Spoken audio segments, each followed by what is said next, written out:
गुलाबपुर गांव में एक पुराने वस्त्रालय की कहानी थी, जिसे सभी लोग भूतिया कहते थे। वहां पर पहले एक समृद्धि थी, लेकिन एक रात अचानक सब कुछ बदल गया। गुलाबपुर गांव में एक पुराने वस्त्रालय की कहानी थी, जिसे सभी लोग भूतिया कहते थे।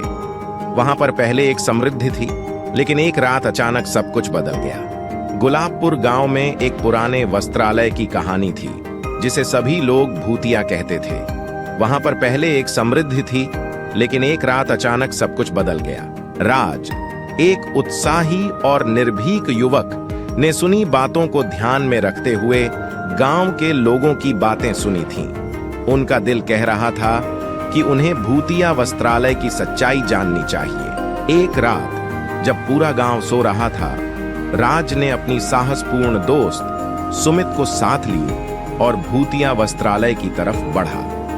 वहां पहुंचते ही उन्हें अजीब सी आवाजें सुनाई दी, लेकिन उन्होंने अपने उत्साह को बनाए रखते हुए आगे बढ़ते हुए वस्त्रालय के दरवाजे को खोला। भूतिया वस्त्रालय अचानक रौंदते खड़ा कर दिया।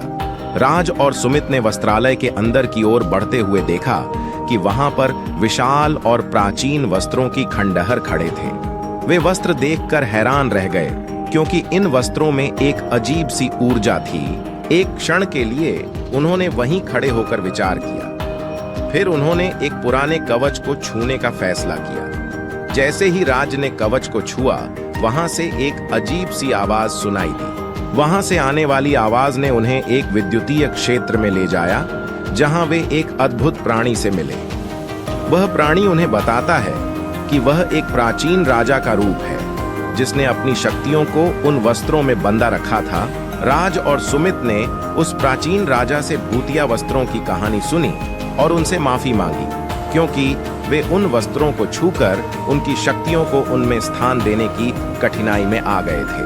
प्राचीन राजा ने उन्हें माफ किया और उन्हें उन वस्त्रों का उपयोग करने की अनुमति दी। राज और सुमित ने वस्त्रों का सही तरीके से उपयोग करके गांव की समृद्धि को पुनर्स्थापित किया और उनकी महाकाव्य में गुलाबपुर को फिर से सुंदरता से भर दिया।